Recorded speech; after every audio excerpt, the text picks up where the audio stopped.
Okay, everybody, how you all doing? Just moved downstairs. I've got things set upstairs, I've got things set downstairs. And I thought I'd just set everything up downstairs for now. I've just got my mirror ball in the background playing away there.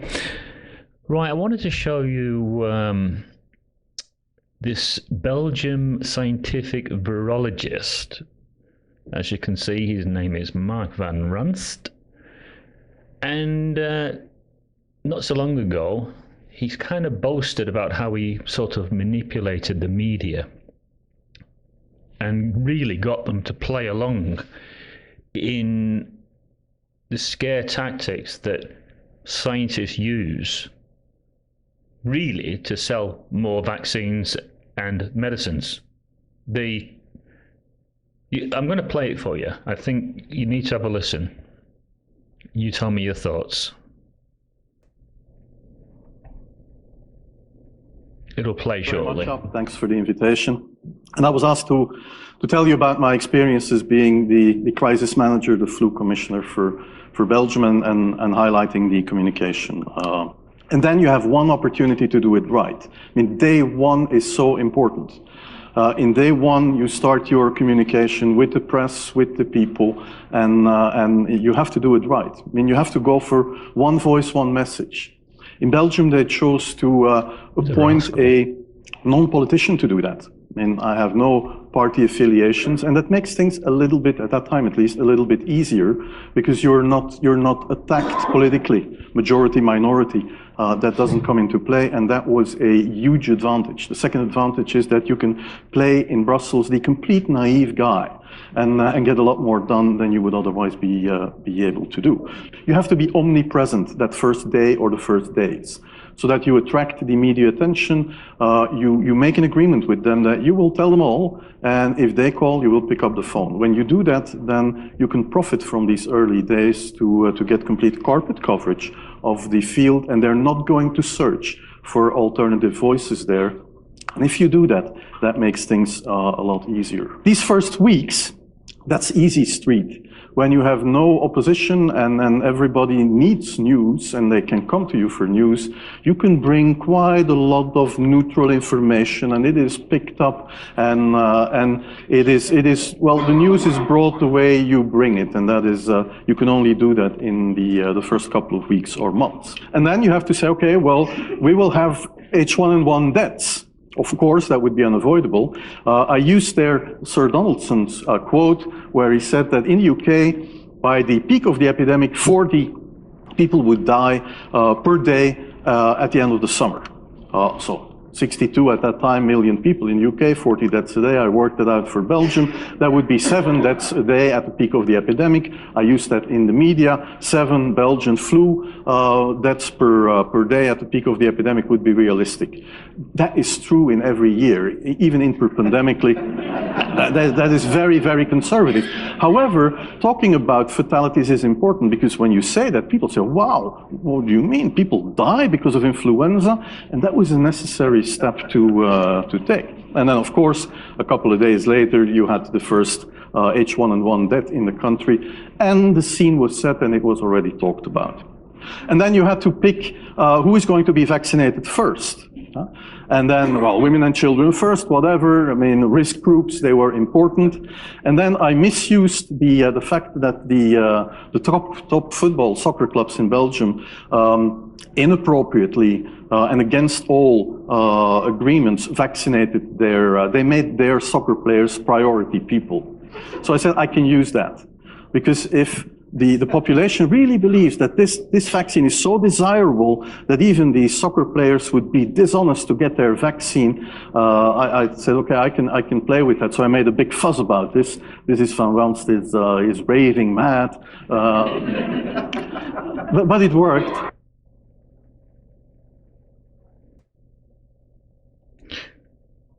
Does it alarm you?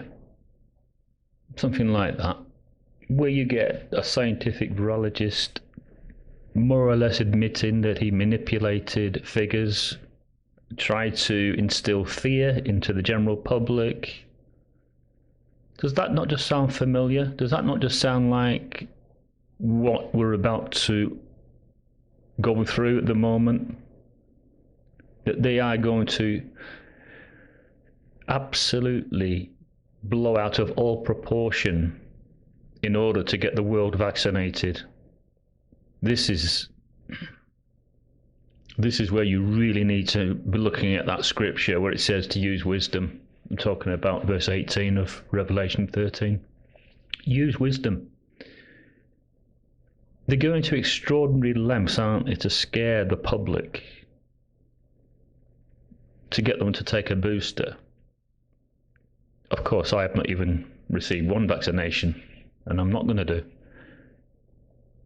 But there are going to be a lot of people that are going to be scared and think that they have to keep taking these vaccinations every year, just like, the flu vaccination of the past.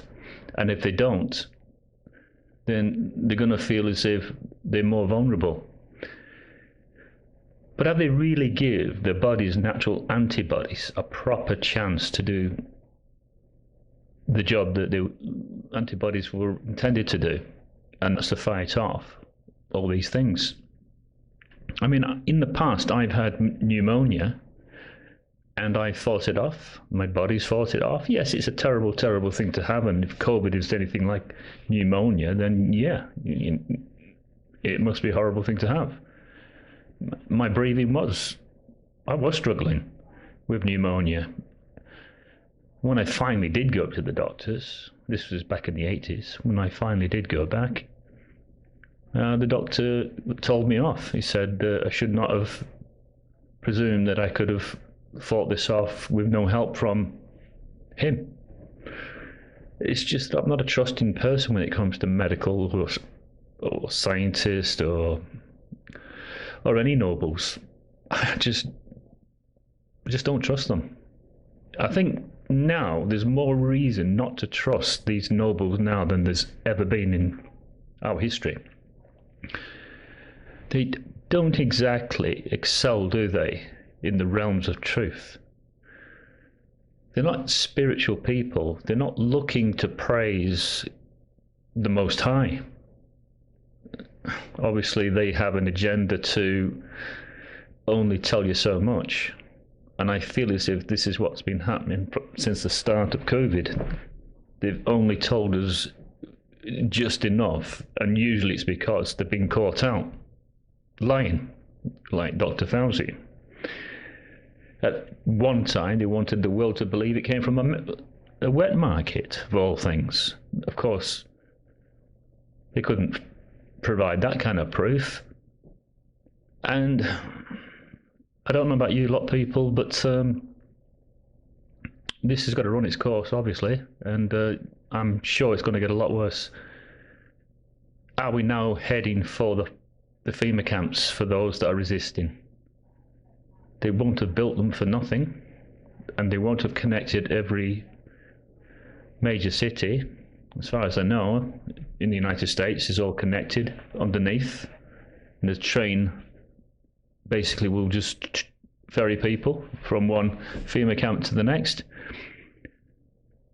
Now people say, look, Martin, where's the proof of this? But I've seen the proof. 17 years ago, I was looking, and there was a tunnel gang, and they were posing next to this huge diamond tunnel cutter and boasting that they've just been connecting two major cities in the United States. Of course, that is now gone from the internet. You'll not find that.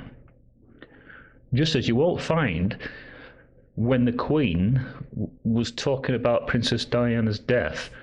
And I remember the Queen distinctly, and not just me, my mother has also verified this, and the Queen said there are dark forces which we know nothing about in relation to Lady Diana Spencer's death.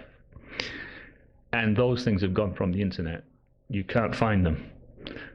Because that's what happens. They remove things that could be incriminating because they don't want you to be enlightened.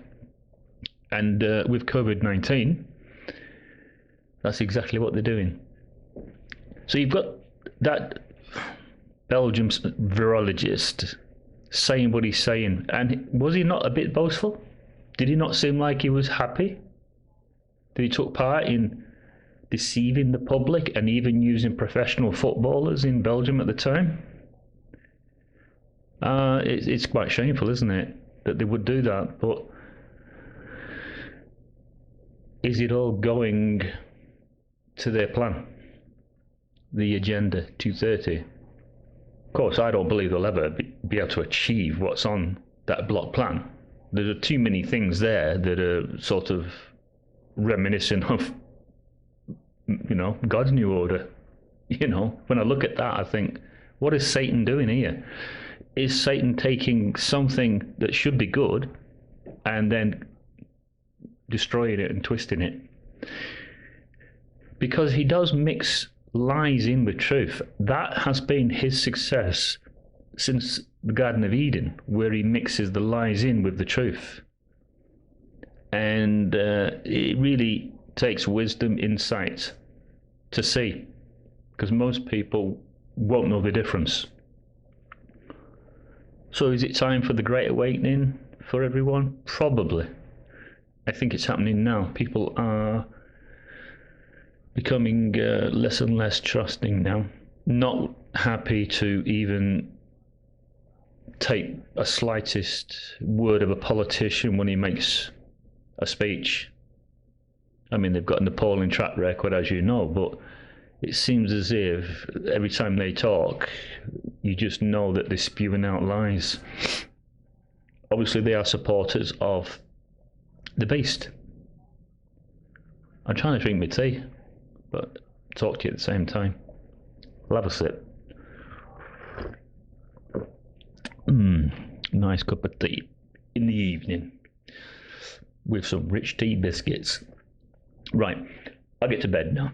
If I don't, I'll be up all bloody night. Don't want that. Been working hard. See, I am working pretty hard at the moment, trying to keep myself busy so I'm not dwelling on these things, these depressing things of the times we're living in.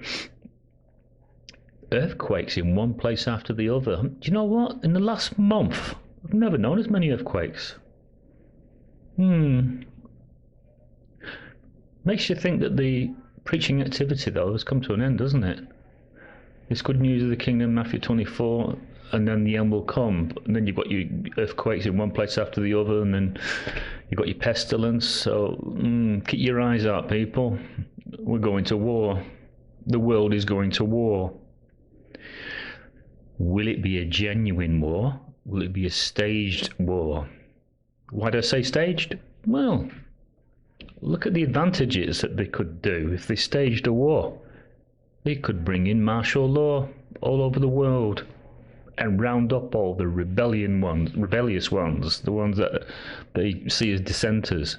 They're not going along with man's New World Order plan, Agenda 2030, or build back better, not buy back, is it? It's build back better.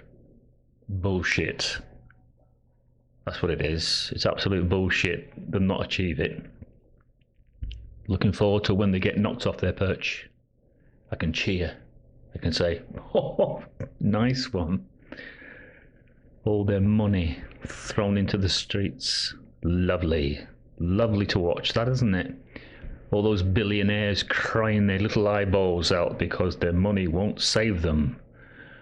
Nothing will save them.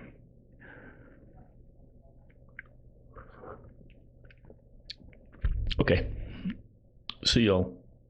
Very bowl time.